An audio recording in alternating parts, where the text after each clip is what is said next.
seem to share so many of the same goals for the company that you've laid out so eloquently in your testimony. All of these workers are asking is that you respect their right to organize, which would require you to treat them not just as partners, but as equals. It's that power dynamic that I was talking about. So on that note, Mr. Schultz, it has been almost 1 year since the first Wisconsin store voted to unionize. I want to ask you on the record when Starbucks will begin bargaining in earnest with those workers, and when can I expect that I'll hear that the first contract has been signed? I'd love to answer your question. I wonder if I can have more time to respond to some of the things you've said, but we are prepared in the state of Wisconsin and other states that we have partners who want to join a union to meet face-to-face, as we've stated consistently, and begin a bargaining process. And we're prepared to do that in Wisconsin. Mr. Chairman, I wonder if I could just speak to a few things that the Senator had mentioned. You have about 50 seconds. Okay. Starbucks has had almost 5 million people wear the green apron. 5 million. So we've created close to 5 million jobs. 5 million jobs. Just think about how many families have benefited from Starbucks. The majority of those partners have participated in an equity plan, unprecedented in American business. 14% of their base pay is how we started. In addition to that, 99% of the 350,000 who work for Starbucks want a direct relationship with the company. In addition to that, what's the most important metric of any business? And that is trust with your people. And as a result of that, I'm sorry. we have the highest level of retention of any company in our sector. That's hundreds of companies. The highest level of retention. Mr. Schultz, there are time limits here. Senator Cassidy. I defer to Senator Brown. Thank you, Mr. Chair, Ranking Member.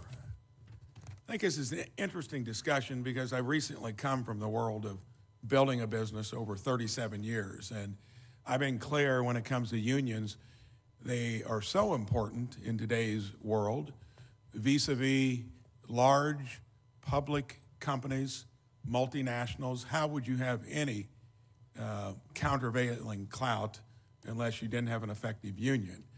I think this is interesting because the restaurant business, I think currently has maybe 3 to 4% of it unionized. And one of the reasons, since I had a small business for 17 years, 15 employees before it grew.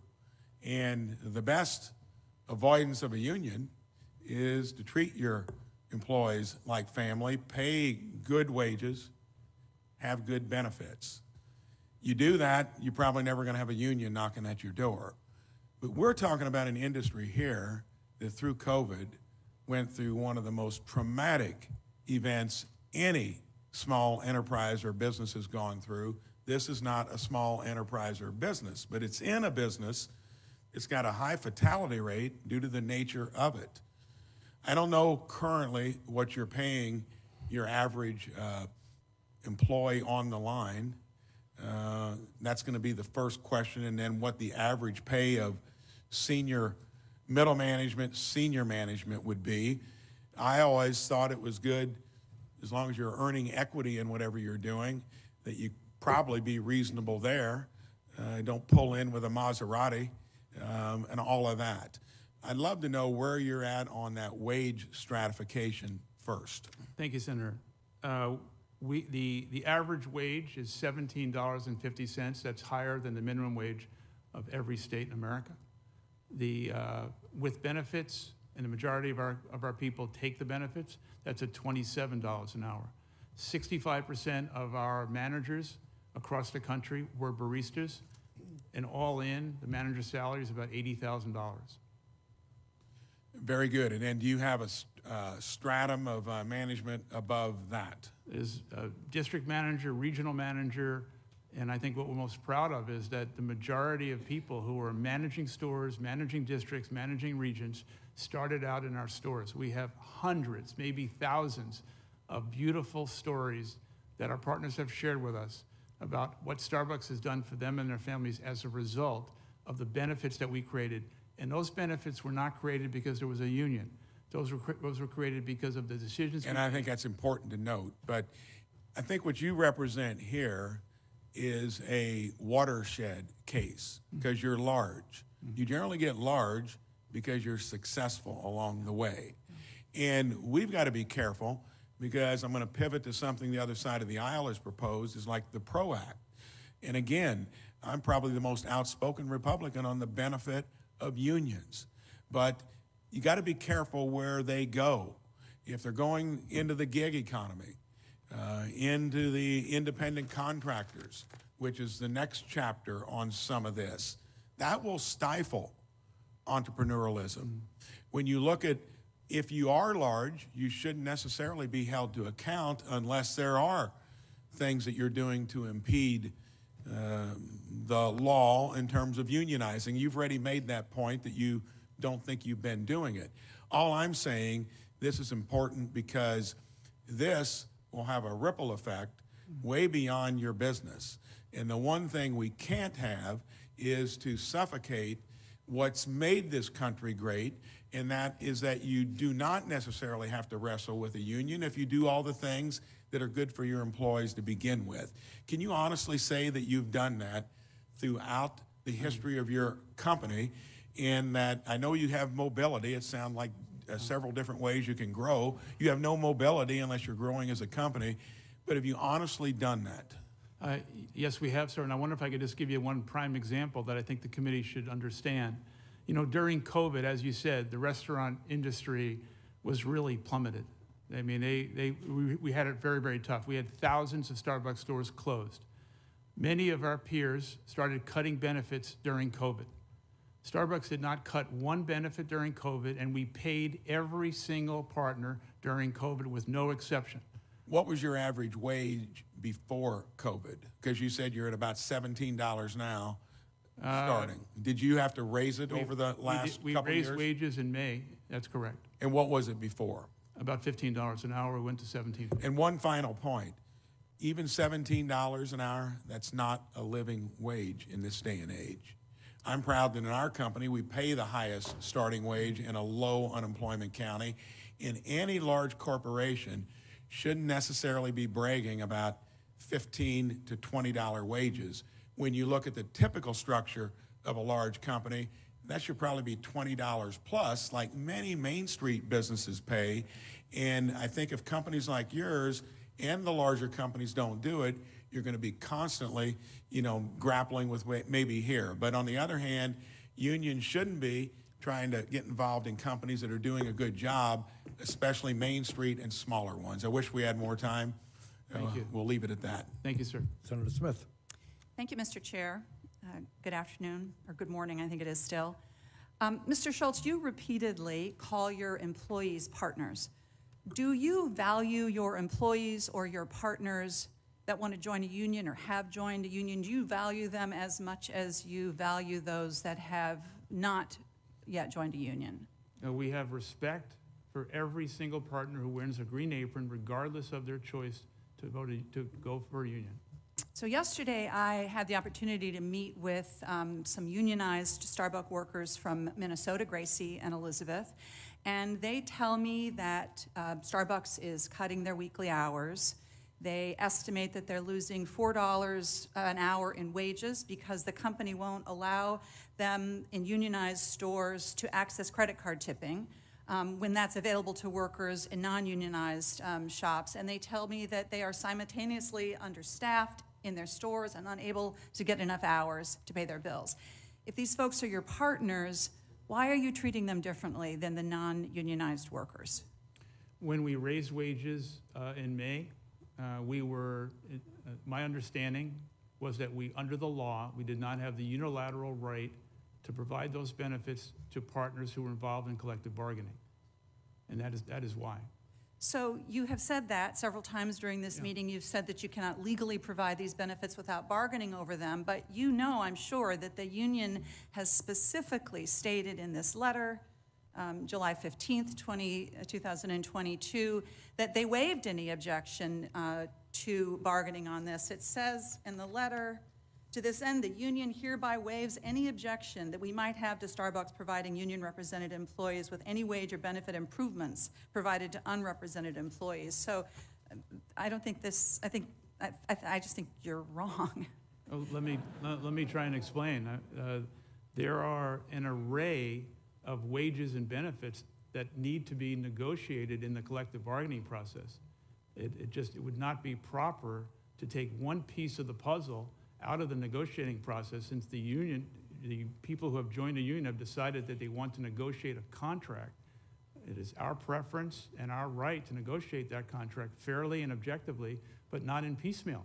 Yep. So I think that the way the law reads is that there is an exception to that requirement to negotiate when the employees make a clear and unmistakable waiver to bargaining. But let me ask you about this, because the first Minnesota store union was certified over 320 days ago, and no meaningful bargaining has happened since then, though there have been some meetings. Do you know how long those meetings have been in Minnesota?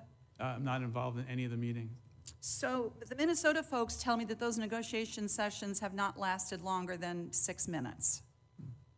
So that seems to me, sir, as a failure to negotiate in good faith. From my understanding, in many of the meetings that we've showed up to have face-to-face meetings, the other side has decided to put on a Zoom or a Teams, and then we decide, and we've told them up front, that we will not negotiate unless the meeting is in person and we know who's in the room. And so we have left those meetings as a result of the fact that we could not preserve the privacy and the integrity of a face-to-face meeting. So my observation here is that this feels like sort of a catch-22, because you are not willing to bargain on issues like credit card tipping, while we are simultaneously, you're not coming together to bargain at all. And so I think that that is why the employees are feeling, who are wanting to be in a union, that feel so frustrated. But I want to just touch on one other thing. I've been listening really closely to you today, and I also come from the private sector, had my own company at one time before I moved into the public sector, and I've been really struck by your focus on what an excellent company you are. And honestly, it sounds as if you are personally offended or even insulted that anyone would question you or your company. And it seems as if you feel that only bad companies should be unionized, that there's something nefarious about a company that is done something bad and therefore they need to be unionized, and that Starbucks doesn't need a union because you are a good company. But I think, Mr. Schultz, that is not your decision to make. And I believe that there is an inherent value in coming together to organize that would address this imbalance of power that I think the many, many Starbucks Senator, partners right. sitting behind you and in Minnesota feel. I mean, you're a billionaire, and they are your employees. The imbalance of power is extreme, and that is why people want to come together to form a union. Senator, I agree with you that I do not have who can vote for a union or not, but I am the chairman, I am the CEO of the company, or I was the CEO of the company, and I have the preference and the right to communicate to our people about what it is we believe is right for Starbucks. And I want to repeat, 99% of the 250,000 want a direct relationship with the company. And the last thing you said, and it's been said many times by the chairman, I just want to make a point of that.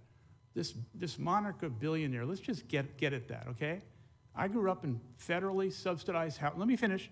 I grew up in federally subsidized housing. My parents never owned a home. I came from nothing. I thought my entire life was based on the achievement of the American dream. Yes, I have billions of dollars. I earned it. No one gave it to me. And I've shared it constantly with the people of Starbucks. And so anyone who keeps labeling this billionaire thing is... Mr. Schultz, I don't mean to cut you off. We have time limits here, and you have the opportunity. I'm not cutting you off. It's your moniker constantly. It's unfair. No, it is not. You have had more time. I've been generous with the time. I'm sorry. But, Mr. Chairman... We have a room full of people. We have a panel to go after you. You're not the only person testifying. Okay. Senator Cassidy. Defer to Senator Marshall. Thank you, Ranking Member. Thank you, Chairman. Mr. Schultz, I'm going to change the subject a little bit. Last year, your company decided to close 16 stores across the nation, including the Starbucks down the street here at Union Station, due to rising crime in these cities. Shortly thereafter, you stated that there are going to be many more closures for similar concerns. Your store managers are quoted saying that their employees have not felt safe amid a spike in crime, a surge of assaults, thefts, and drug use. I agree, in fact. In fact, I fear for my own staff walking home in this neighborhood. I feared so much that I purchased each one of them one of these noisemakers this past Christmas. One of our colleagues' office staff was recently violently assaulted as well. The lawlessness in this country is out of control. When you decided to close those 16 stores because you feared for your employees' safety, did you then, and do you still believe that the White House needs to focus on restoring law and order and relaying a message to this country of respect for the brave men and women in law enforcement in this country? Thank you, Senator. We do, in fact, have a significant issue of safety in urban cities around America. And Starbucks has closed many, many stores that were profitable as a result of the fact that our own people do not feel safe working in the stores. And we have a situation of homelessness, drugs, mental illness, and as a result of that, many of the societal issues that we're facing today are difficult for Starbucks to address because we don't have the power or the responsibility to address these things as you've described. You know, thank you for the for your answer and your honesty. It's a sad day for this nation when the crime is so bad that you feel the need to close profitable shops because you can't keep your employees safe at their place of work. And I have to note for the record that every single location you closed, all 16 of them, were in Democrat-ran cities. We have another saying. I want to change the subject here again. We have a saying back home that pigs get fat and hogs get slaughtered. You do have 645 unfair labor cases brought against you. Based upon the size of the crowd, there may be some smoke and fire together there. You know, this is your chance. Tell me your side of the story. Tell me why you have so many complaints. Do you feel like that there's been a fair negotiation process? Have you and your company been open to negotiation process? So this is, give you a minute here, a minute and a half, just to tell me your side of the story. Thank you. First off, with regard to the NLRB, Senator Cassidy mentioned a number of issues. Starbucks Coffee Company will abide by the law and follow the process. I hope the committee does investigate many of the things that are going on within the NLRB and the courage of the whistleblower to come forward with regard to the allegations that she wants to discuss with the committee. This process, unfortunately, has played out publicly in many different ways. And unfortunately, a public company in America today is unfortunately guilty before anything. So this is your chance. Yeah. So why are you innocent? Yeah, we're innocent because we've done everything that we possibly can to respect the right under the law of our partner's ability to join a union. But conversely, we have consistently laid out our preference without breaking any law of communicating to our people about what we believe is a vision for the company. And when I went to Buffalo, even though it was cited before by Senator Casey, I never mentioned the word union once. I talked about the vision for Starbucks. And the reason is, post-COVID, 95% of the people wearing the green apron had worked for the company less than a year. They didn't know anything about Starbucks. So I went to Buffalo to share the story of Starbucks, what we have done as a company, equity in the form of stock options, comprehensive health insurance, all the things that we've done to provide opportunity for our people. I didn't go there to talk about the union. I went there to lay out our vision for the company. And I consistently have done that, as well as the leaders of Starbucks. We have not broken the law. We have simply tried to defend ourselves and tell our employees, all of them, what we stand for, our future, the aspirations we have, the growth of the company, and the opportunity. Starbucks is, in many ways, the quintessential entrepreneurial company of the last 30 years. We've created 5 million jobs from a cup of coffee, and we've shared the profits with our people. And we've done all these things not because of the union, but because of the compassion, the empathy, and in many ways, my own story of understanding what happened to my father and trying to build the kind of company that my father never got a chance to work for. And that is the story of Starbucks. Senator Murphy. Thank you very much, Mr. Chairman. You know, collective bargaining is a fundamentally conservative idea. Right? We've sort of lost track of that. I mean, it's rooted in free market principles, right? The idea that workers should be able to freely join together to negotiate in a free, open negotiation with their employer. And so it's kind of disappointing and sad and wild to me at how sort of partisan this debate has become. Democrats standing up for unions, Republicans saying they support collective bargaining, but not seeing that there's real genius in the idea in a free market society that workers get to come together. You know, it's funny, previous Republican candidates, you know, they really fought hard to work to win the union vote, to speak at union conventions. This sort of new dichotomy we have is, in fact, new. Mr. Schultz, what do you mean when you say that you abide by the law? So I guess when I do a search online to take a look at cases that have been brought against Starbucks for illegal firings, as you know, New York, Michigan, Pennsylvania, Tennessee, Kansas, Missouri, Washington, a decision out of Buffalo requiring you to reinstate workers, sure, calling your practice egregious and calling your practices egregious and widespread in misconduct. You say you follow the law, but then, of course, this committee sees repeated evidence of NLRB orders forcing you to reverse actions that were on their face a violation of the law. So when you say you don't break the law, you abide by the law, you mean you disagree with all of these decisions from the NLRB? You think they got it wrong in all of those cases? I think what you're talking about is allegations that we look forward to in the process to defend ourselves. But if I can give you one specific case, but some of these are orders from NLRB judges to reinstate employees based upon violations of conduct. Do you think in all of those cases in which judges have required stores to be reopened or for workers to be reinstated, that they just all got it wrong? Well, in Memphis as an in every case. So in Memphis as an example, we do have. Well, I'm not actually looking for. I'm not. I'm not looking to litigate each specific case. Just to clarify, when you say that you are abiding by the law, you mean that in every case in which an NLRB judge has ordered you to take steps to remediate actions, in every single case they've gotten it wrong. We will follow the law and follow the judge's order, but we look forward to but the judge is making a finding that you have engaged in conduct that is not allowed by the underlying law, i.e. illegal behavior. In every case, you believe that the judges got it wrong.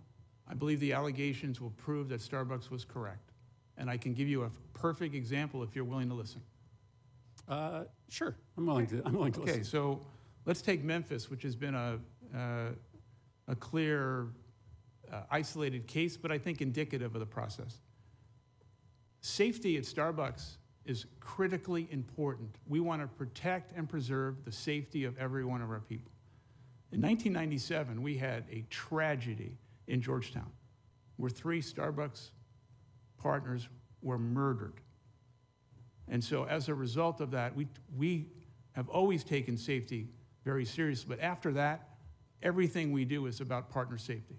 Now, in Memphis, a Starbucks person who agreed to join the union, after hours, opened up that store for activities that were not consistent with safety and procedures at Starbucks. No one should open up a store that is closed.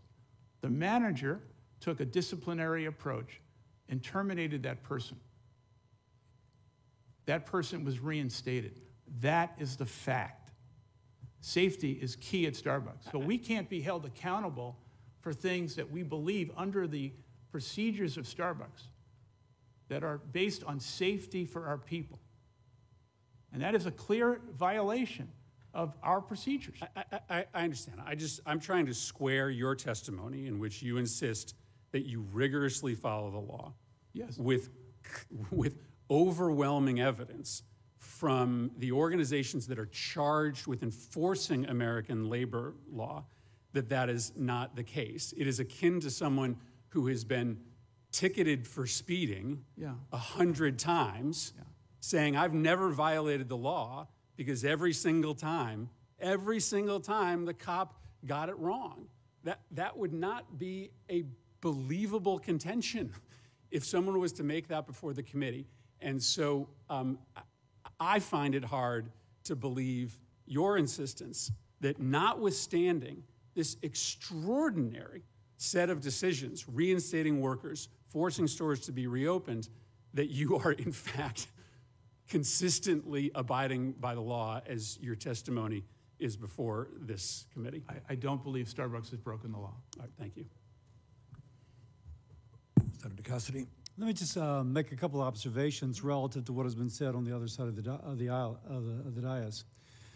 First, we should have, as I mentioned earlier, an investigation as to NLRB activities. They're being made out as if they're a totally objective player in all this circumstance. But here I have a letter from NLRB confirming that the OIG is investigating allegations of misconduct by the NLRB employees in Region 14.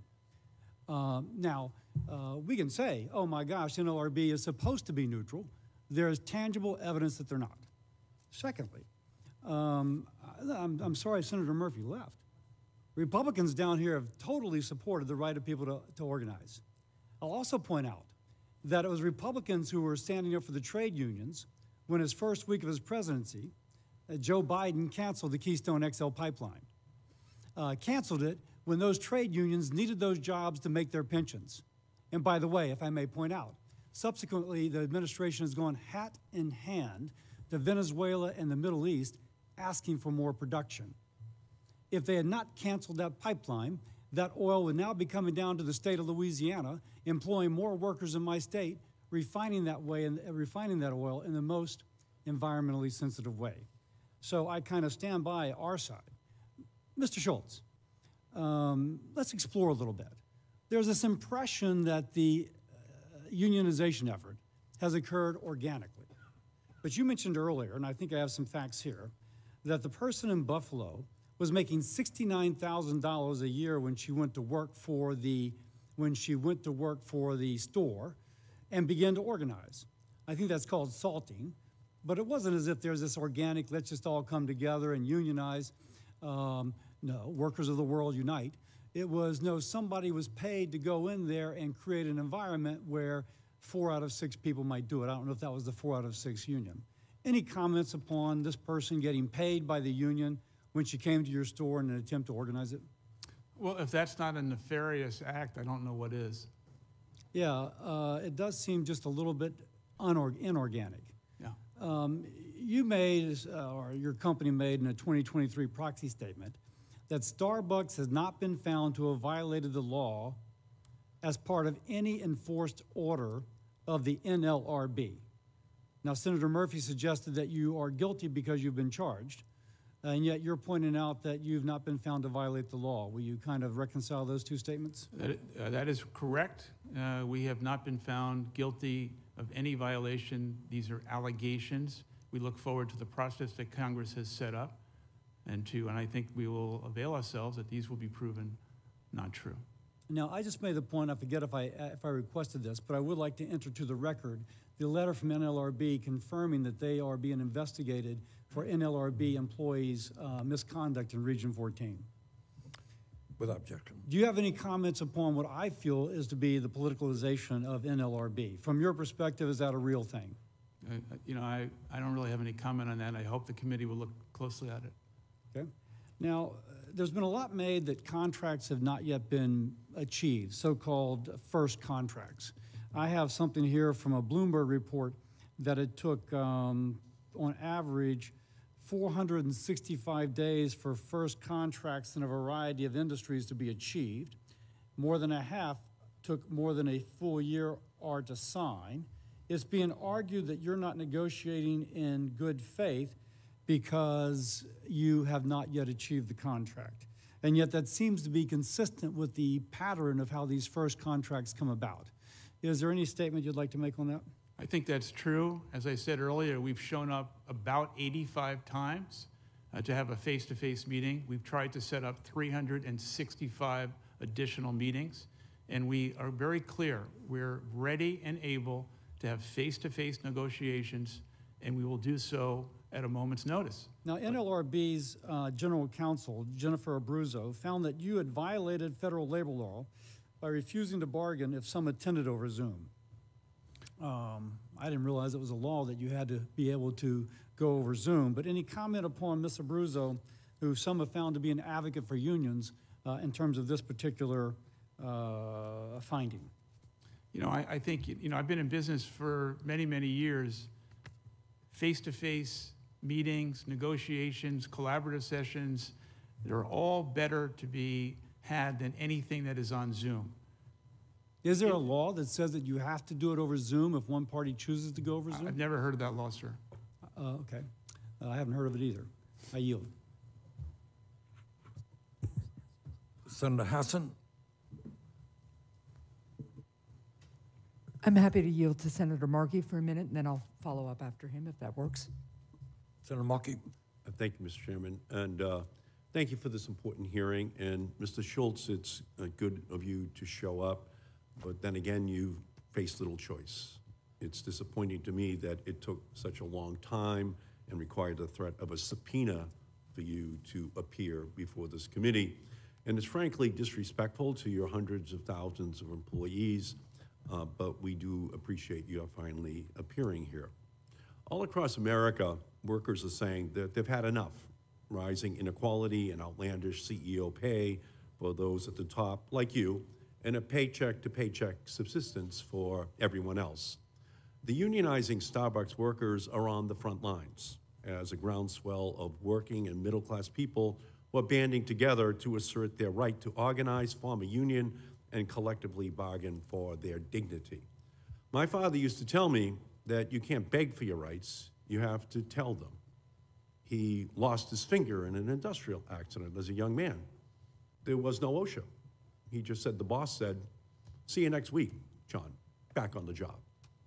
That was before unions. That was before rights were put on the books. And ultimately, that's what Starbucks workers are doing. Workers in Buffalo are the spark that's lit the fire of organizing its locations across the country, including 15 Starbucks locations in Massachusetts. The American people are watching. Public support for unions hit a record high late last year with 71% of Americans approving of labor unions.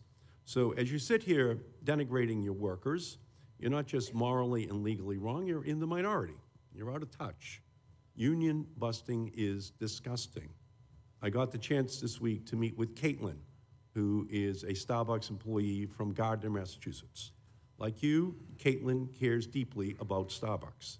She originally started working for the company in 2006 and came back to rejoin Starbucks in 2021. When she came back, she saw Starbucks similar to how you describe it in your testimony, a company that had lost its way.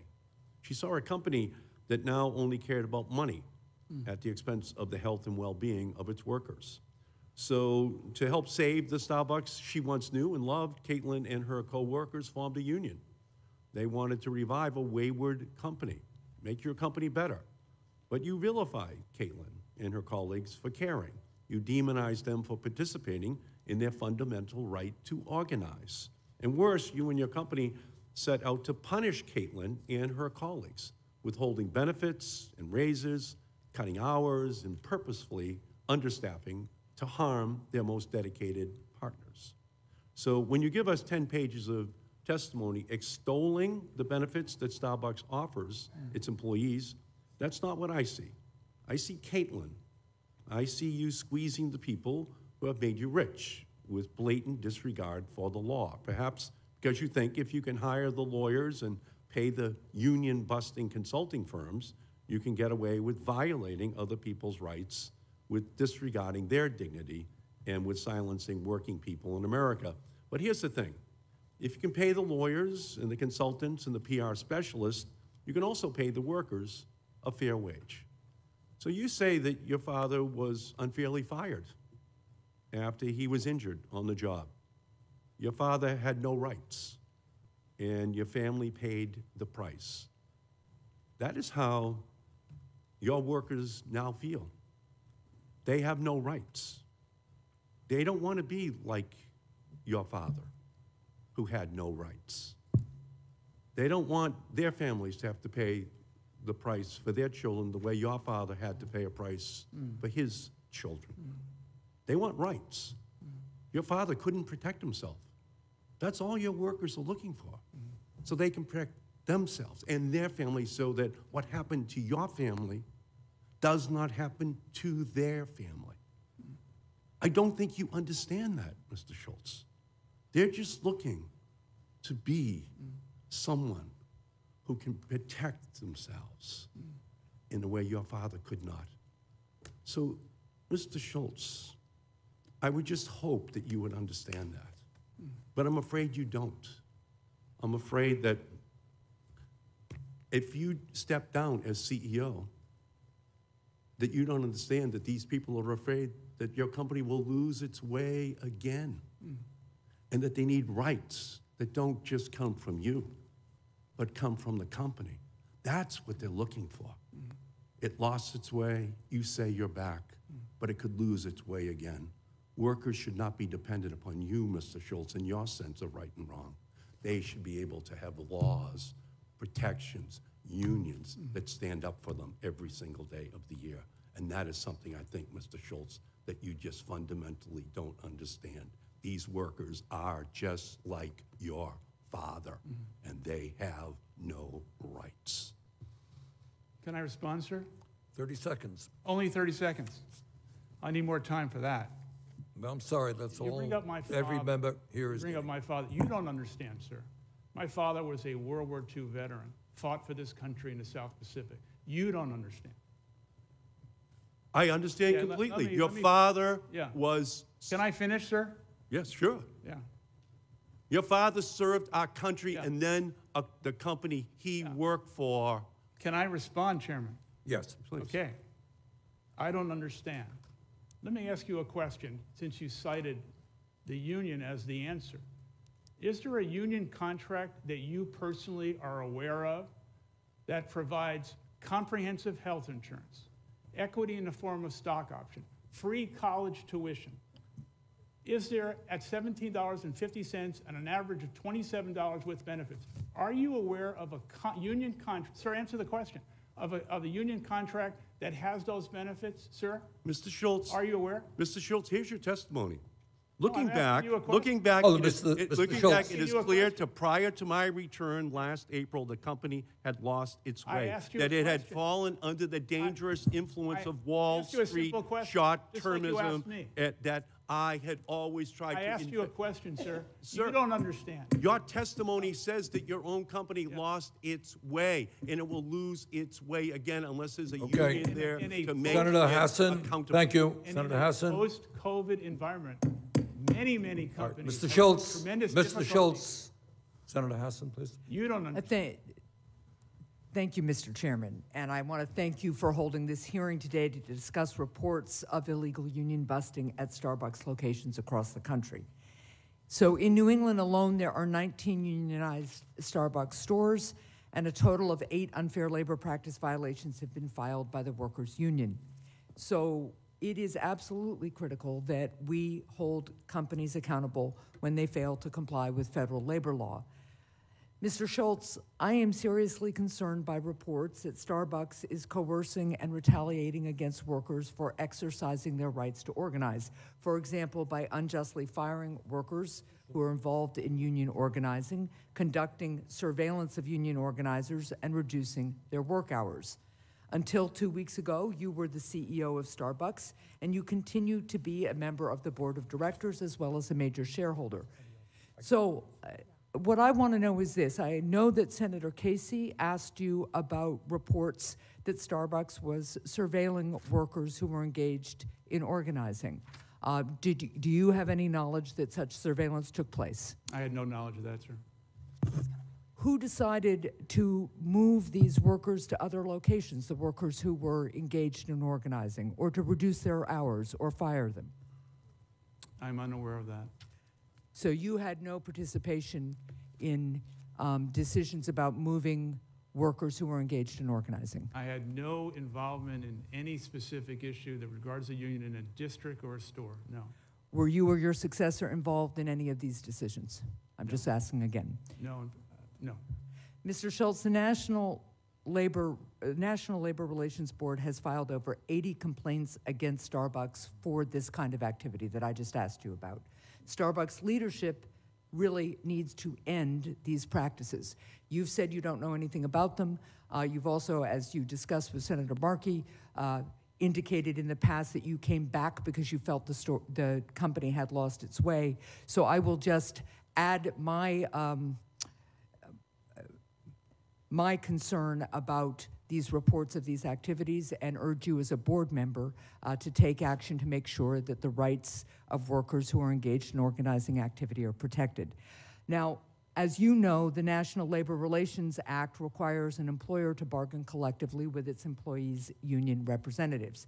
It has been more than 450 days since the first Starbucks union was established, yet there has been little evidence of good faith negotiations between Starbucks and its union. The delay is truly unacceptable. As CEO of Starbucks, what exactly did you do to move union negotiations along in a timely way?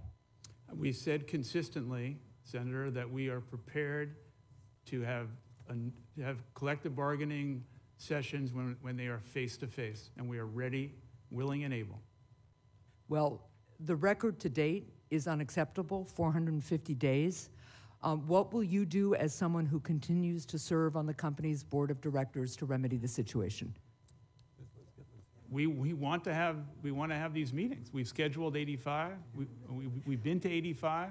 We've tried to schedule 365, and we're ready to do that. And my understanding is that on multiple occasions after you schedule them, the company cancels them at the last minute. And I would suggest to you that that is not acceptable. The facts really do speak for themselves on this issue. Starbucks is an outlier here. So you need to quickly shift course and negotiate with your unionized workers.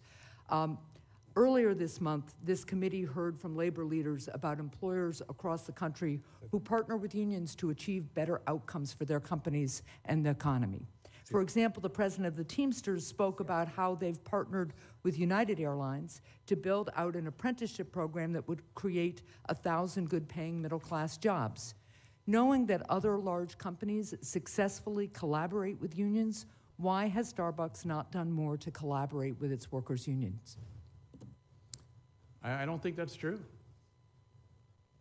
Well, failing to reach a contract over 450, this time period between request to organize and getting contracts done indicates that you are resisting unionization as opposed to working with the union and then collaborating with it. Senator, we respect the right of every person who wears a green apron if they want to join a union, but we also have the right to communicate to the 99%, 350,000 people who want a direct relationship with the company.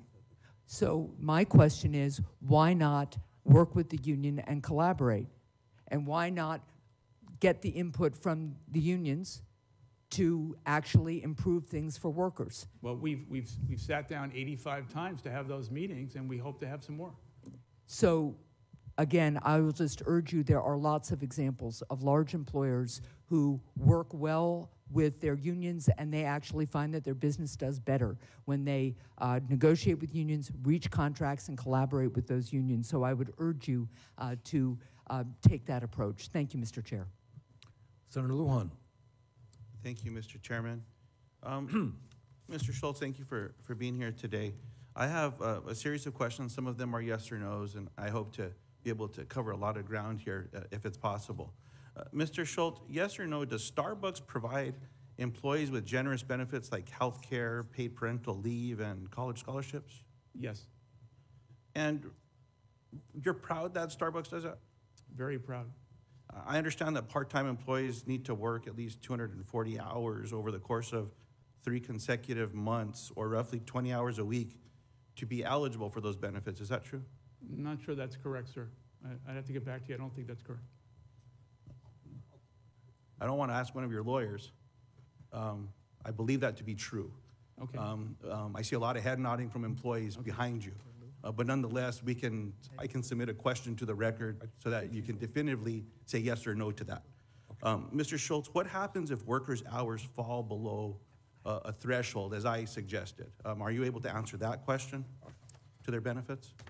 I think their benefits would be in question, and the manager would try and get their schedule up so they don't lose their benefits.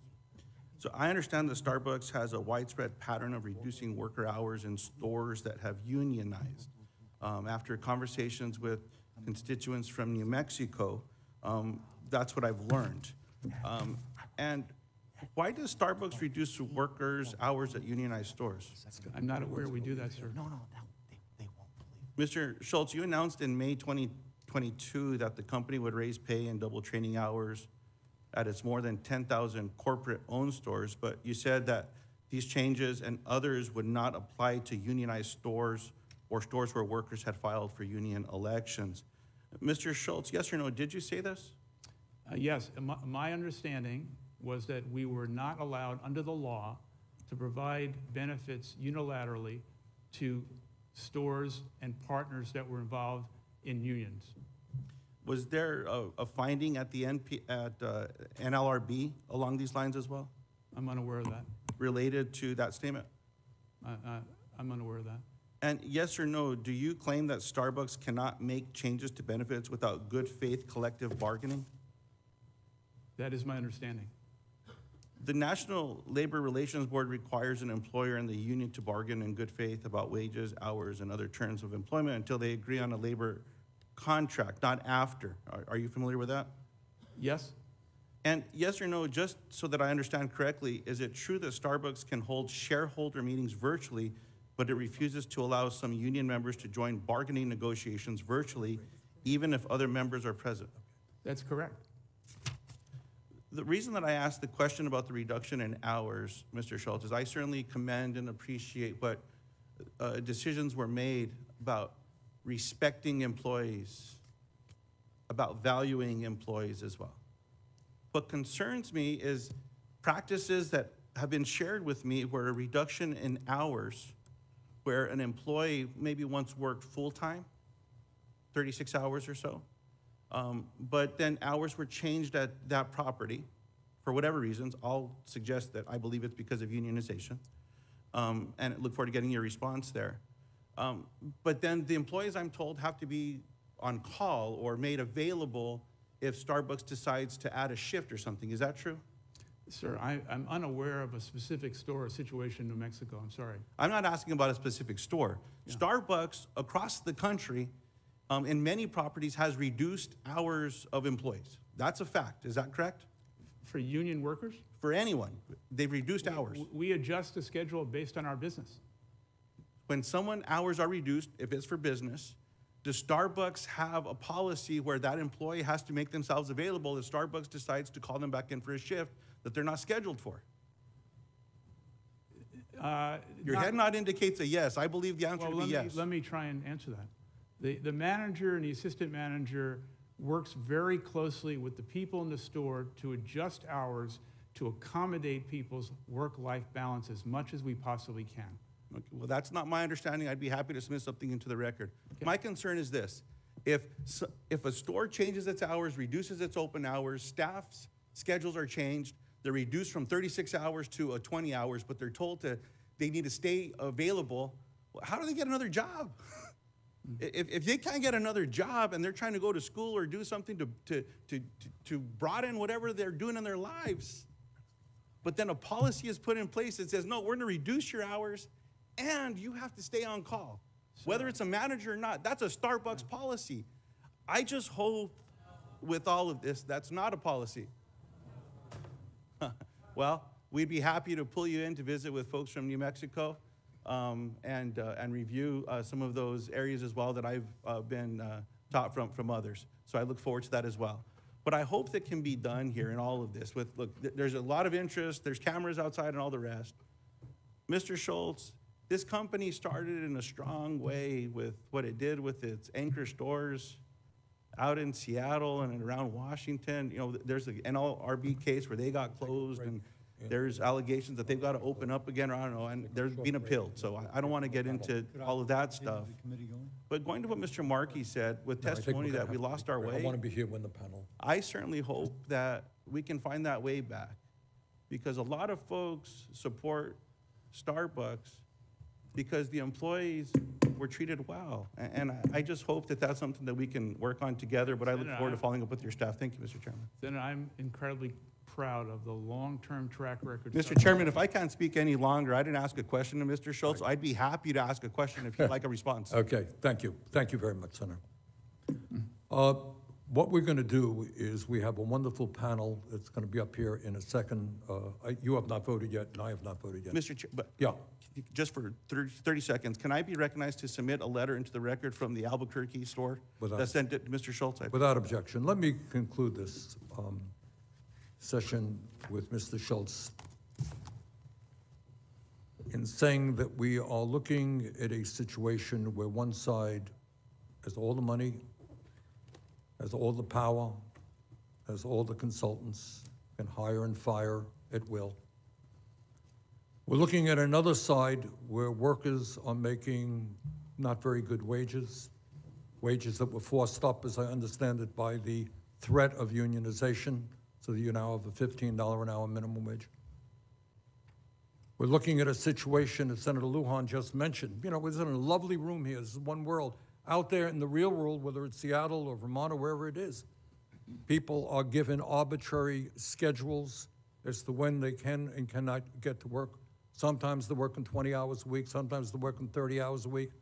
Hard to build a budget around that. But at the end of the day, this hearing is not about my best-selling book. It's not about Venezuela. And it's a good book, people should read it. But the issue is pretty simple. Workers have a right to join a union. In hundreds of shops that you control, workers have voted to join a union. There is zero union contracts. What I am not only asking you, I am urging you, is do not only the right thing, do what is legal. Sit down. Now, you've said you're prepared to sit down face to face. Is that what I heard? Yes. Do it. Sit down in the next 2 weeks, come back to us and tell us the success that you've had in finally negotiating a first contract. That is my hope. And with that, do I get to say a statement? You do. Yes. And I would also say this hearing is about how we should have a neutral process by which NLRB is making not a thumb on the scale on the side of one side or the other, but in which they are attempting to have a neutral process. And this committee should be investigating the allegations that we have a confirmation that OIG is investigating, that there are NLRB employees who are doing precisely that. Now, we, on this side of the aisle, firmly defend the ability of people to unionize, and we have promoted policies much more favorable for unions, for example, Keystone XL Pipeline, and it absolutely has to do with the administration's desire to buy oil from Venezuela than from Canada. Why in the world that would be, I don't know. And employing American workers and American trade unions, why that would be, I don't know. But nonetheless, that's their call and that's not mine.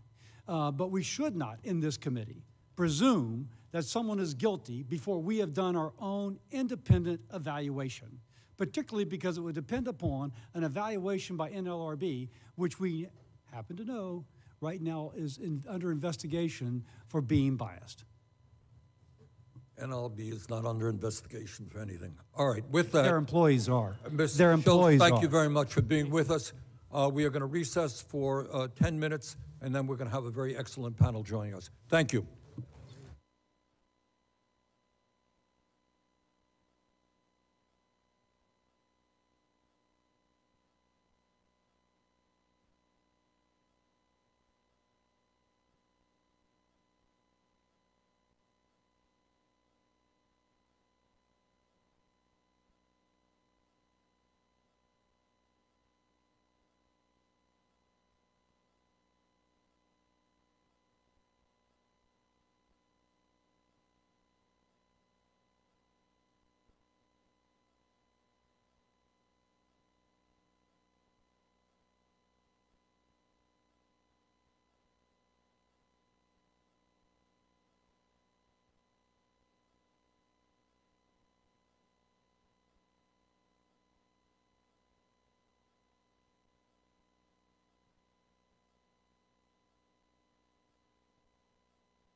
He fired at Starbucks. Mr. Saxon, thanks very much for being with us. Thank you, Chairman Sanders. My name is Jason Saxon. I am a wrongfully fired Starbucks worker from Augusta, Georgia. I started with the company in 2019, hired on as a shift supervisor.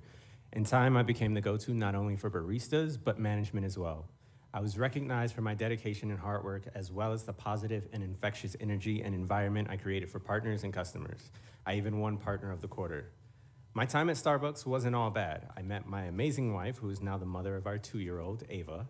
I got to be there for the customers who relied on us during the pandemic and support my coworkers whose families were also going through some really tough times.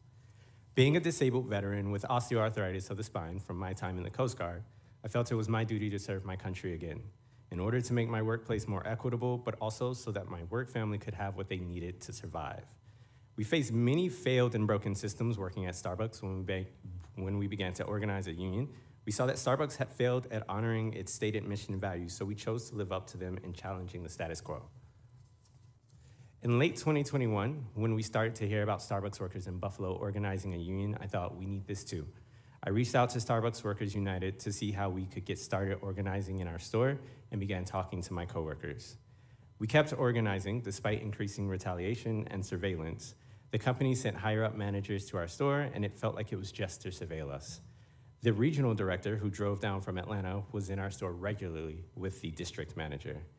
We were disciplined for minor things that happened in the store, like being written up for being 2 minutes late, which had never happened before. Terminations increased too. A partner who experienced sexual harassment from one of our managers was terminated after reporting it. They held captive audience meetings, they called them one-on-ones, for us to have all of the facts, but the partners were outnumbered every time. In these meetings, partners were being threatened with losing their benefits if they joined the union, which made them feel intimidated and scared. In February 2022, we heard about the Memphis 7, a high-profile case of retaliation and termination against a group of mostly workers of color. Their firing had a chilling effect on me and my coworkers as we saw the company betraying the very values and mission that these Memphis workers were upholding. Despite our fears, we were inspired by the courage and power of the Memphis 7 and filed for our election a month later in March 2022. A week after we filed, they replaced a sympathetic store manager, but it backfired as more people got on board with the union. In April, our store won our election by a landslide, 26-5, despite all of the threats and intimidation. Starbucks retaliation and union busting ramped up even more after we won our election. We were constantly being watched, and managers listened in on our conversations through our headsets. Store hours were constantly changing, and hours kept getting cut. People were fired right on the shop floor. They fired 7 of our union members, 2 of them were shift supervisors. 2 partners requested medical and maternity leave. Management refused to sign off on their leave, and they were terminated. Several people quit, including my wife. Some of us were told that we should look for another job. In July, I led a 2-day unfair labor practice strike and delivered our demands. A month later, I was fired for supposedly being disruptive. I did not receive any write-up or discipline, and there was no investigation. I was fired after organizing like so many union leaders across the country. I have filed an unfair labor practice charge with the NLRB seeking to be reinstated at Starbucks. Starbucks and big corporations have a lot of power and money, and they are willing to pull out all the stops to deny workers a voice and a seat at the table in a union. That's why I'm thrilled to be here today to have witnessed firsthand Howard Schultz being held to account for his company's illegal behavior. We are coming together to demand better pay, affordable health coverage, and stronger safety procedures. I'm proud to be a leader of this new labor movement. We're taking on corporate power and fighting for all of us. One day, my daughter is going to be able to look up her dad on the internet and find out that I fought for a better future for every Starbucks worker and for all working people. And I know she'll also read that we took on one of the most powerful corporations and won. That's why I keep fighting, and that makes everything worth it. Mr. Saxon, thank you very much. Our third witness is Sharon Block, a professor of practice and the executive director of the Center for Labor and a Just Economy at Harvard Law School. For 20 years, she has held key labor policy positions across the legislative and executive branches of federal government, including here at the HELP Committee and in the NLRB. Ms. Block, thanks so much for being with us. Thank you, Chairman Sanders, Ranking Member Cassidy, for inviting me to testify today. It feels a little bit like coming home. I want to make clear that first that I am testifying in my personal capacity and not as a representative of Harvard Law School. In light of my long service with the NLRB, I'd like to start my testimony by recognizing the great work done by the NLRB career staff with regard to the Starbucks campaign, handling hundreds of cases over the past 18 months. I know them firsthand to be consummate professionals and dedicated public servants. Next, I'd like to address the purpose of the National Labor Relations Act so that we understand the consequences when an employer denies workers the rights guaranteed by the Act. The NLRA does not guarantee that workers will be represented by a union or that if they are so represented, that they will secure particular outcomes at the bargaining table. Instead, it guarantees to them a fair process to decide for themselves whether they want to exercise these rights. It is always the workers who make these decisions. It is not the employer's decision. So thought of in this way, you can say that the NLRA establishes the rule of law for the workplace. And so the question for this hearing is whether Starbucks respected this workplace rule of law or has undermined the ability of workers to be treated fairly in their quest to decide for themselves whether they want union representation. I'd like to make three main points in the remainder of my testimony. First, the scope of Starbucks violations alleged and found so far is beyond the scope of the anti-union campaigns that I have witnessed during my career as a labor lawyer. Second, these violations should not be understood as isolated acts, but rather should be viewed as a coordinated campaign to stifle union activity across the company. Finally, it is critical that this kind of egregious conduct is taken seriously because otherwise it will send a message to workers across the economy that their rights are as disposable as a paper Starbucks cup. First, I'll address the scope of the violations. As you have heard already, Starbucks is facing more than 500 allegations that it has violated the NLRA, and already career board agents have found merit in more than half of those charges. In addition, 4 board members from both political parties and 7 career administrative law judges have concluded that Starbucks has committed violations of the Act. While it sadly has become quite common for companies to respond hostilely and often unlawfully to organizing campaigns by their workers, I'm not aware of another company in recent years that has had this many allegations leveled against it or this many allegations found to have merit. The egregiousness of many of the violations also makes this campaign stand out. For decades, board law has deemed the firing of pro-union workers during an organizing campaign as a hallmark violation. That is, a violation that is likely to have significant impact not just on the worker who is fired, but also on the organizing rights of coworkers. Already, the General Counsel and ALJs have found more than 20 Starbucks employees have been fired because of their union activity. These discharges and other hallmark violations found is conduct that goes to the very heart of workers' rights under the Act. And in the words of the ALJ who reviewed Starbucks' anti-union campaign in Buffalo, Starbucks has engaged in egregious and widespread misconduct, demonstrating a general disregard for employees' fundamental rights. That observation leads to my second point. What has happened at Starbucks is not just a collection of individual violations. It looks more like a company campaign to stop the workers' campaign in its tracks. Each time the company commits a new violation in a new location or at a new stage in the union's campaign, it is communicating to all of its workers that the rights accorded to them by the law can be defeated, that the company has the resources, the will, and the stamina to undermine the exercise of their rights at every turn. Therefore, I'm also concerned about the wider message that Starbucks' vast anti-union campaign sends. Workers across the country, especially low-wage workers, have also been inspired by what the Starbucks baristas have achieved over the past 18 months. But what do these workers and the public think when they see that Starbucks is willing to break the law that protects these rights hundreds of times? I commend the committee for holding this hearing to show that you take seriously workers' rights to organize and to sit at a bargaining table if they choose, even if their employer is a huge company that really doesn't want them to have a union. It's a bedrock of our democracy that the law applies to everyone, including the most powerful. So I believe that much is at stake in ensuring that Starbucks workers' rights to unionize are protected and respected. Thank you for your time. Thank you, Ms. Mock. Senator Cassidy is voting, so I'm going to introduce his witnesses. Former Representative Bradley Byrne served 4 terms in Congress and has more than 30 years of experience as a labor and employment attorney in private practice. Mr. Byrne, thanks for being with us. Thank you, Senator Sanders. I appreciate the opportunity to be here. I've submitted a written statement. I won't read that to you. I do not represent Starbucks.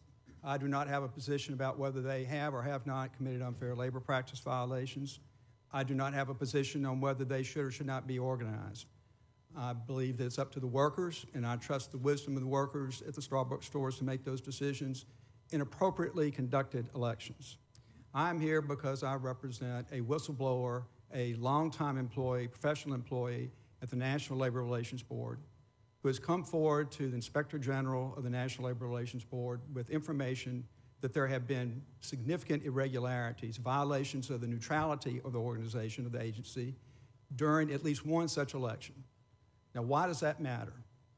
The process that we follow in these elections is very important because, as the previous speaker said, it's to make sure that the employees make a free and uncoerced decision. It's not to protect the management of the company, it's not to protect the union, and it's certainly not to protect the NLRB. The NLRB is required to conduct what we call laboratory conditions from the time a petition is filed until the time you have an election. That means you've got to make sure that the voting environment is free, that there isn't any coercion, and most especially in this case, that the NLRB isn't putting its finger down on one side or the other. They shouldn't favor the employer, they shouldn't favor the union. They should be professional and neutral in all cases. And in my experience, the vast majority of the employees of the NLRB do exactly that. Unfortunately, we know that in at least one case, that was violated. It was violated egregiously, and a hearing officer found 4 different violations. Now, here's the problem with all that. If you do something that challenges the integrity of the process, you've challenged the integrity of the vote. And if you challenge the integrity of the vote, you've challenged the integrity of the entire system. Because remember, it's there to give the employees the final decision, not the company, and certainly not the union. So what I would like for this committee to do is to use its oversight authority, which is considerable, to look into what happened, not just in this one case, but to determine if there is a pattern in practice at the NLRB of violating their neutrality obligation. And if there is a pattern in practice, is that pattern in practice being directed from people in higher echelons of the agency? I am very concerned by public statements, public positions taken by the General Counsel of the NLRB. The General Counsel is a political appointee. There's nothing wrong with that. That's true when you have Republican presidents, just like it's true when you have a Democrat president. But whether you're a Democratic-appointed NLRB General Counsel or Republican-appointed, you have an obligation to maintain that neutrality. You have an obligation to follow the law. What this General Counsel has done is attack the process for elections altogether. She wants to do away with elections. That greatly disturbs me. It flies in the face of long-settled law, and it also flies in the face of what I've been hearing a lot about recently, and that is workplace democracy, workforce democracy. Well, if we believe in workplace democracy, we ought to give employees the right to vote as to whether or not they want a union. If they do, as they have done in some of these Starbucks elections, that's the law. They get to have a union represent them. But in many cases, they vote no. In the vast majority of cases where I represented an employer representation election, the employees chose not to have a union represent them. Fine. Whichever way they vote is good. But they ought to have the right to hear both sides of the story, which they won't have if they don't have an election. And they ought to have the ability to walk into a secret place and cast a secret vote so that no one is coercing them to vote whichever way they want to vote. So I asked this committee and the Congress to look at this very carefully because of the seriousness of the situation. It should be all of our concern that we make sure that we have true integrity in these elections so that the result is final and fair. I thank you for the opportunity to be here and I look forward to your questions. Mr. Byrne, thank you very much. Rachel Gressler is a senior research fellow in economics at the Heritage Foundation. She previously served as a senior economist at the Joint Economic Committee of Congress. Ms. Gressler, thanks very much for being with us. Good morning, good afternoon, and thank you for the opportunity to be here. Is your mic on? Yes. Okay, hold it close. Thank you for the opportunity to be here today. First, I want to recognize the important role that unions have played in U.S. history in securing important worker safety protections, just wages, and giving workers a previously unheard voice. Many of the things that unions fought for are now protected by law, and the globally competitive economy has empowered individual workers and ultimately weakened unions' advantages. For example, when the only cars that Americans could buy were those that were produced in the U.S., the United Auto Workers Union could impose above-market compensation. While that benefited union workers in the short run, it meant more expensive cars, fewer people able to afford them, and fewer workers needed to produce them. When foreign competition entered and unions maintained their excessive compensation demands, automakers began shuttering their doors, and domestic auto production today is 1/3 of what it used to be 2 decades ago. In addition to shifting to more service-oriented jobs, American workers have become more educated and more mobile. The average worker changes jobs 12 times throughout their career, which means pensions built on decades of service are less desirable. And rigid pay scales may work for 9-to-5 jobs where everybody produces 20 widgets a day, but few jobs today are so routine, and most workers want to be paid based on what they contribute. Consequently, union advantages have been waning. Since 2007, non-union wages have increased 56%, while union wages have increased only 41%. And union pensions have recklessly promised $677 billion in pension benefits that they haven't set aside to pay. Instead of adapting to provide new services that workers value, unions have turned to political force and inciting animosity. Depicting company management as 12-foot diseased rats is dehumanizing and destructive. Most people want to be part of a team, not a battle. In fact, positive workplace relationships are the biggest indicator of employee satisfaction. Most people also don't want their money taken to pay for things that they don't value. But many unions spend more money on politics than they do representing workers. A recent study found that only 16% of teachers' union dues go to the local union that bargains on their behalf. The rest goes to the state and the national unions that spend a lot of that money on politics. Unionization hit an all-time low of 10.1% last year.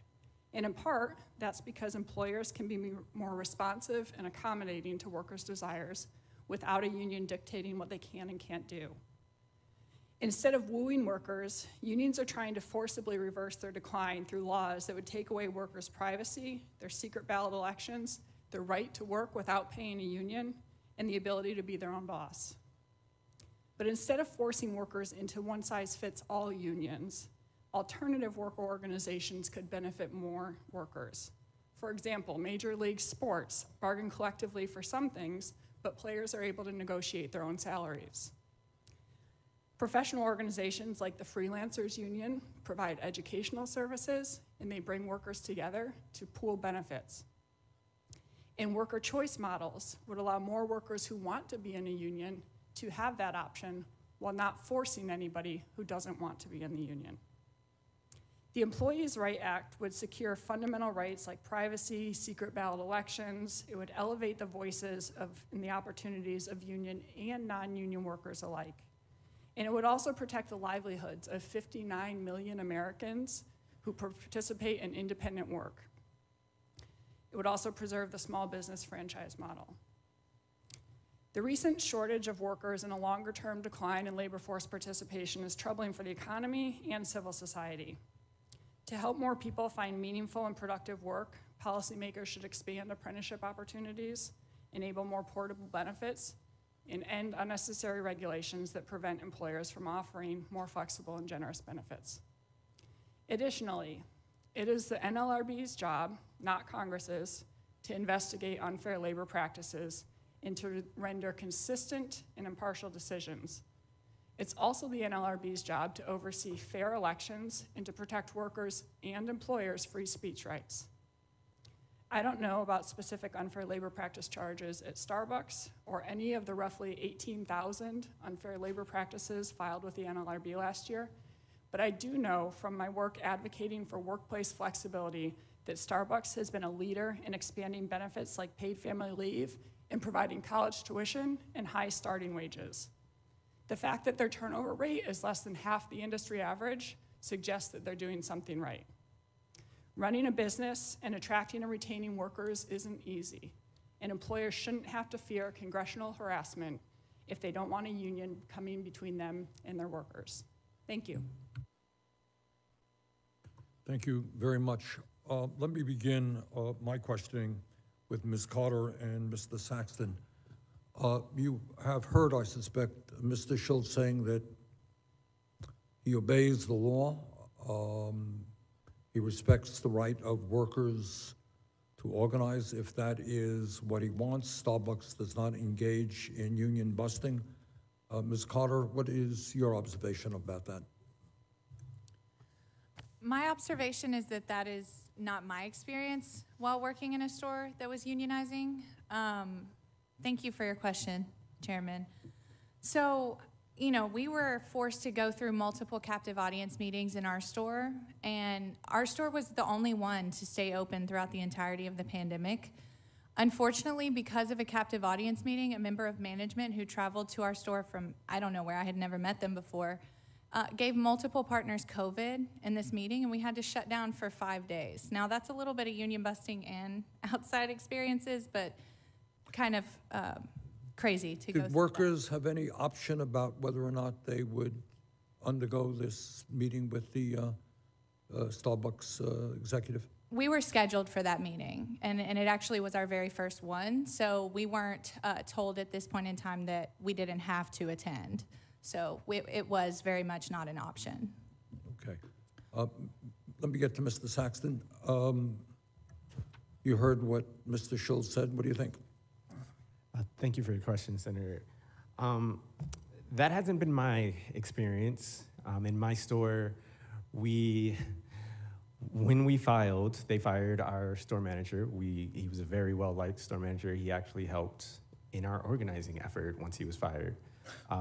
After that, you know, they brought in an interim store manager and a store manager team to make our store more efficient. That making our store more efficient resulted in us constantly coming into work with everything moved around. So every single day we had to relearn where everything was. With that, the interim store manager would take notes about what she would hear or see on the floor, and she'd write down partners' names. We didn't find out until after we had our election that those people the names that she had written down, were going to be written up and or fired. So what I'm hearing from you is you didn't quite accept Mr. Schultz's view that he has not engaged in anti-union activity. They have definitely engaged in anti-union activity. Let me get to Ms. Block.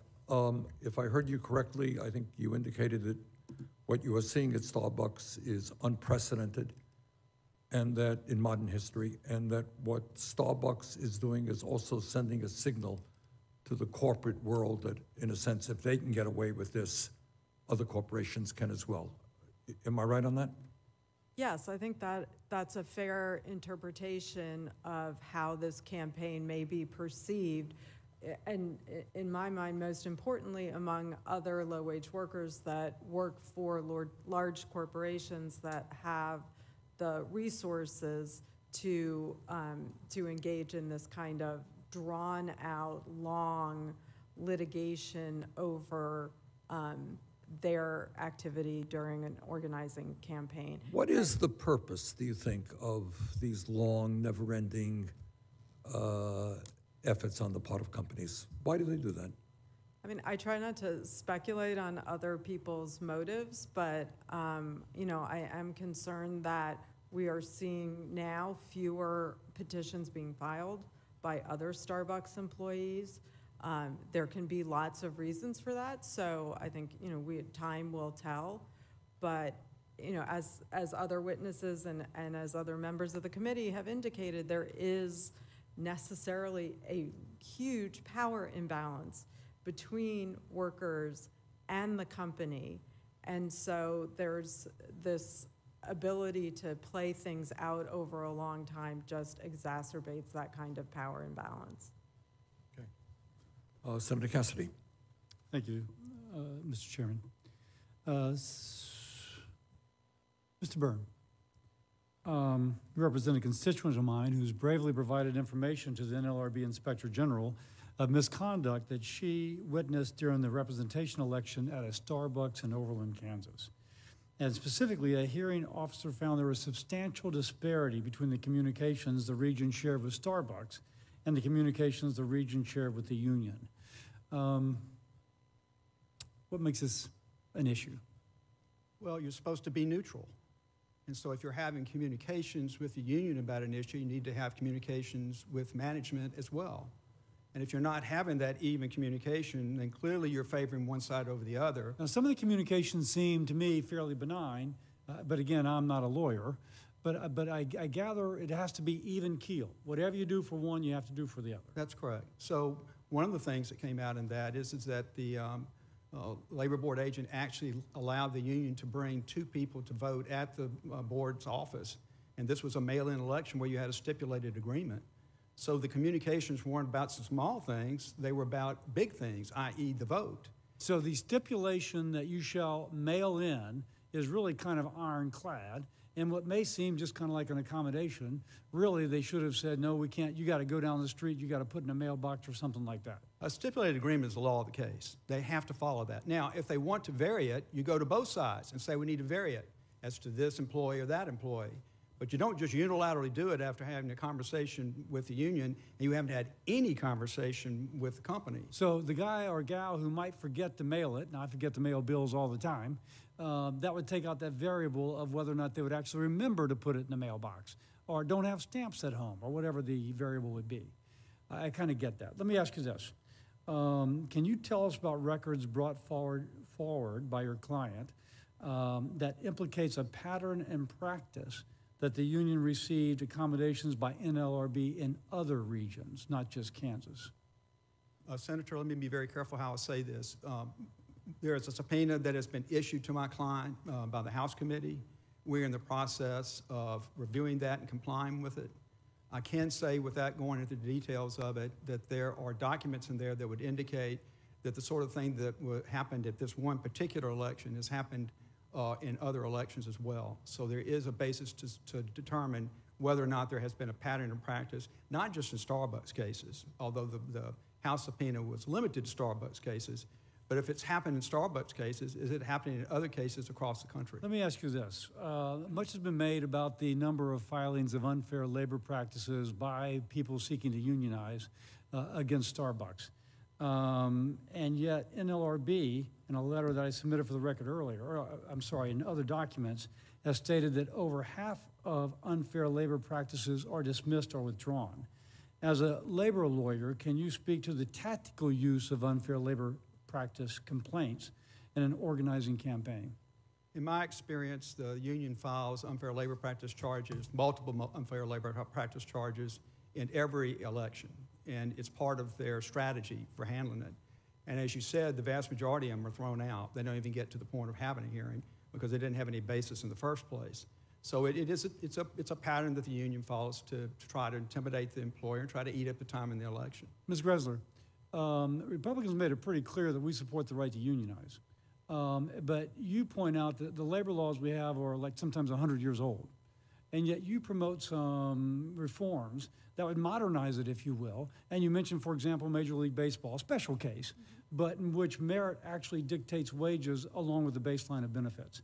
Can you just quickly summarize some other things that if we were to come together on a bipartisan basis, you would recommend that we do to help people who seek to unionize, but to update the whole concept?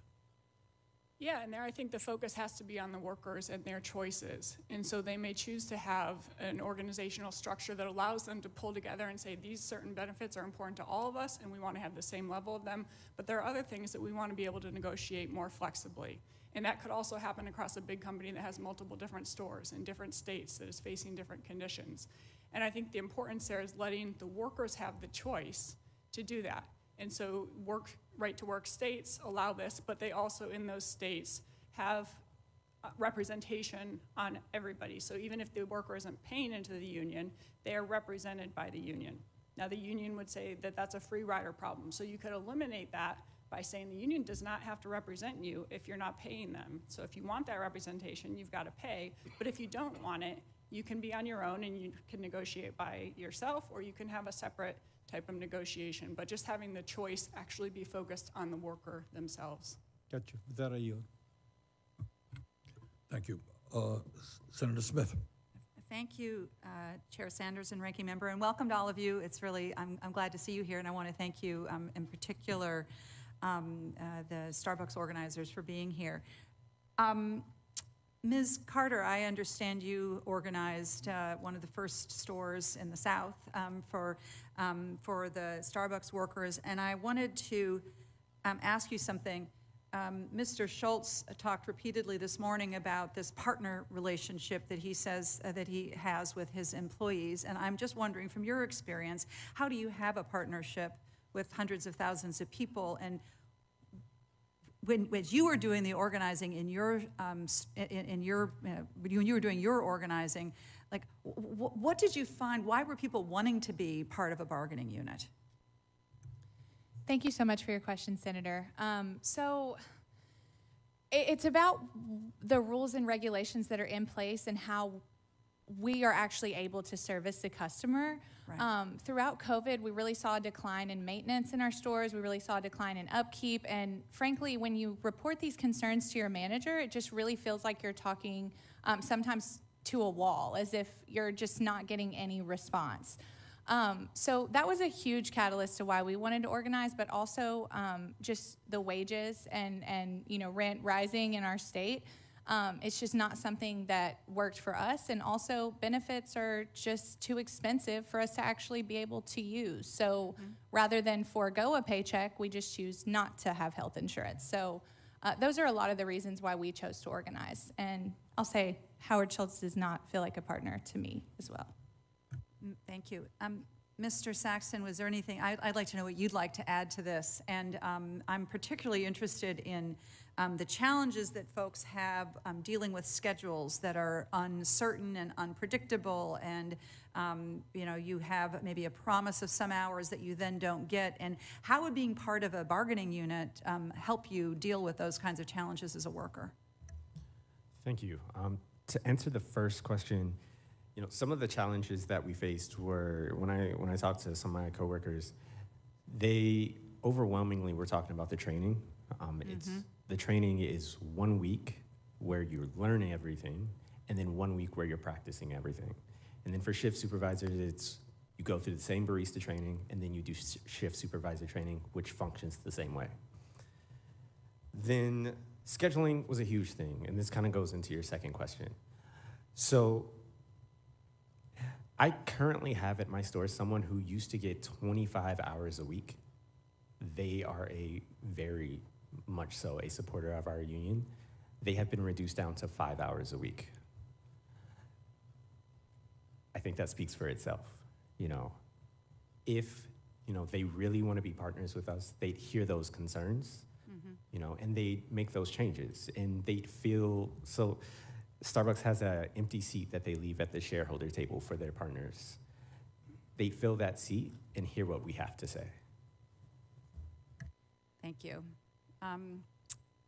Ms. Block, earlier this morning when we were talking with Mr. Schultz, several of us were pressing him on this disparity in disparities in which the unionized folks were being treated versus the non-unionized people were being treated. I particularly was talking about this ability for the unionized shops to be able to access the credit card tipping mechanism.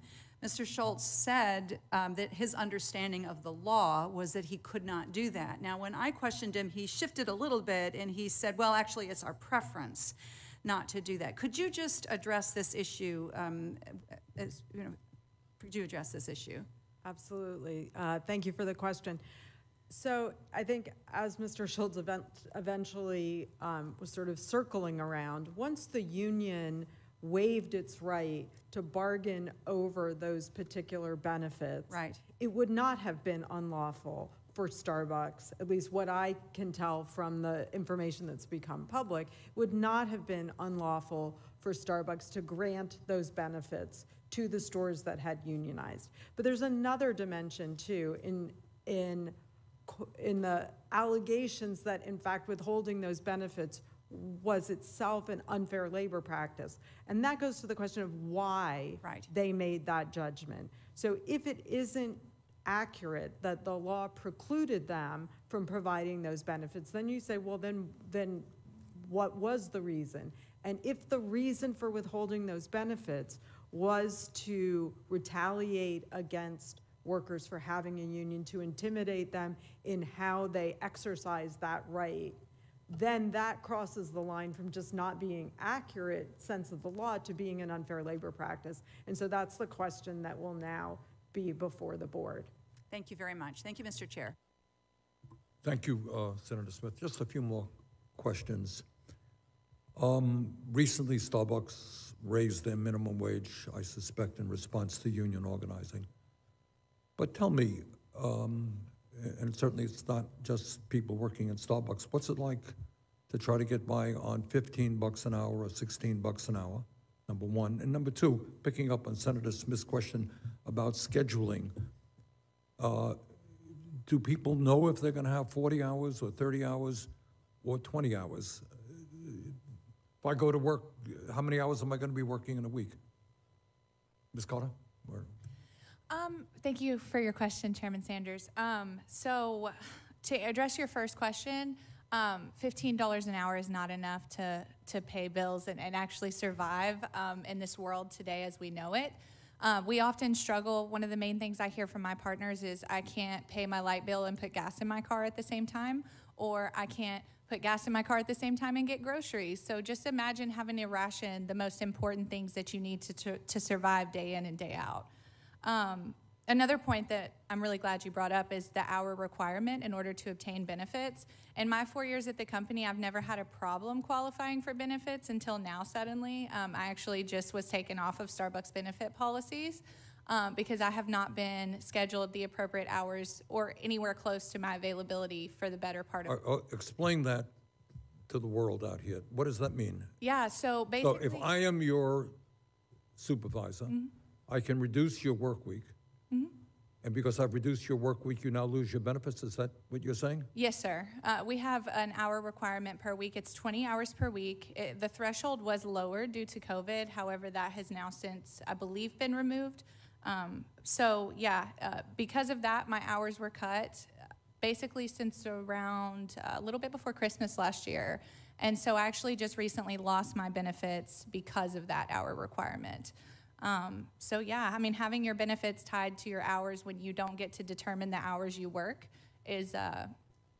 doesn't really seem conducive, in my opinion. All right, let me go to Mr. Saxton. People have to pay rent. They have to deal with all the needs of a family. How do you do a budget if you don't know exactly how many hours you're going to be working and what kind of paycheck you get at the end of the month? I mean, you simply can't do a budget when you don't know. Like I said, there was a partner at my store whose hours went down from 25 to 5. They've now had to get a second job. Even with that, the scheduling around their second job, and with Starbucks, how do you have a second job if you just don't know? Starbucks puts out its new schedule every 3 weeks. So 1 week you can have 25. The next week you could have 10. The week after that you could have I mean, 15. that's theoretical. Is that common? Does that really happen? That is very common. That is very common. So how do you know if you're going to be able to pay your rent if you got 10 hours? You get a second job, you do DoorDash, which many of my partners in my store have had to do.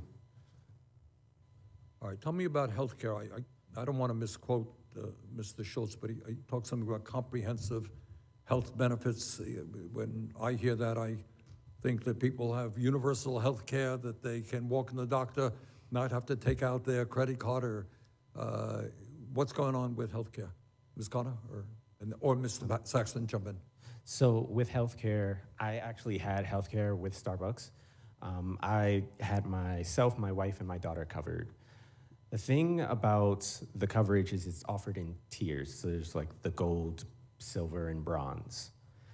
These tiers, you still have to pay your copay. You still have to take out your card when you go to the doctor. How much is copay, out of curiosity, or does it depend on the? It depends on the level that you pick. Okay. So would I be correct in assuming that if I'm working 10 hours a week, well, first of all, I work 10 hours a week or 15 hours a week, I don't get that benefit, is that correct? Correct. All right, and if I'm working 20 hours a week, I'm not making enough money to pay the co-payment or the premium, right? Correct. You want to elaborate on this? Doesn't sound like maybe it's quite the comprehensive benefit that It's Mr. not Schultz- very comprehensive at all. So with every wage increase, they increase how much you have to pay into the health insurance. So that means more of your check is coming out for subpar health insurance that doesn't cover everything.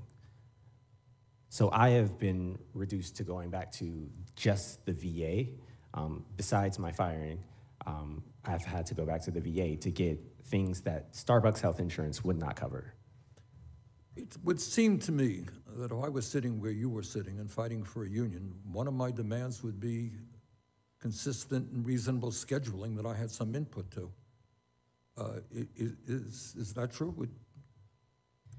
Thank you, Senator Sanders. Yeah, that is absolutely one of our proposals, is to have better consistent scheduling, and also, just making sure that, well, I don't want to misspeak about the bargaining proposals, but I do know that having that consistent schedule is definitely something that we are fighting for in this movement, because if our benefits are tied to it, we need to know that we can get those hours and not have to have this ridiculous availability that, like Jason said, keeps you from actually pursuing a second job or pursuing some other form of income. What does this availability mean? What does that mean? So I believe it was, I don't want to misquote what around the time that this was instituted, but it doesn't apply to union stores. But for non-union stores, I believe you have to have 180% of your hours available on top of the availability that you have. If you want to, so say for example, you want to work 12 hours a week, you have to have 18 hours available. If you want to work, I'm bad at math, so I'm just going to use that example. But yeah, that pretty much explains it. Okay. Anything more that you would like to add? Mr. Saxon, Ms. Carter? No? Okay. All right. On behalf of the committee, let me thank all of our panelists for your testimony. We appreciate it very much. This is the end of our hearing. And for any senators who wish to ask additional questions, questions for the record will be due in 10 business days, April 12th by 5 p.m.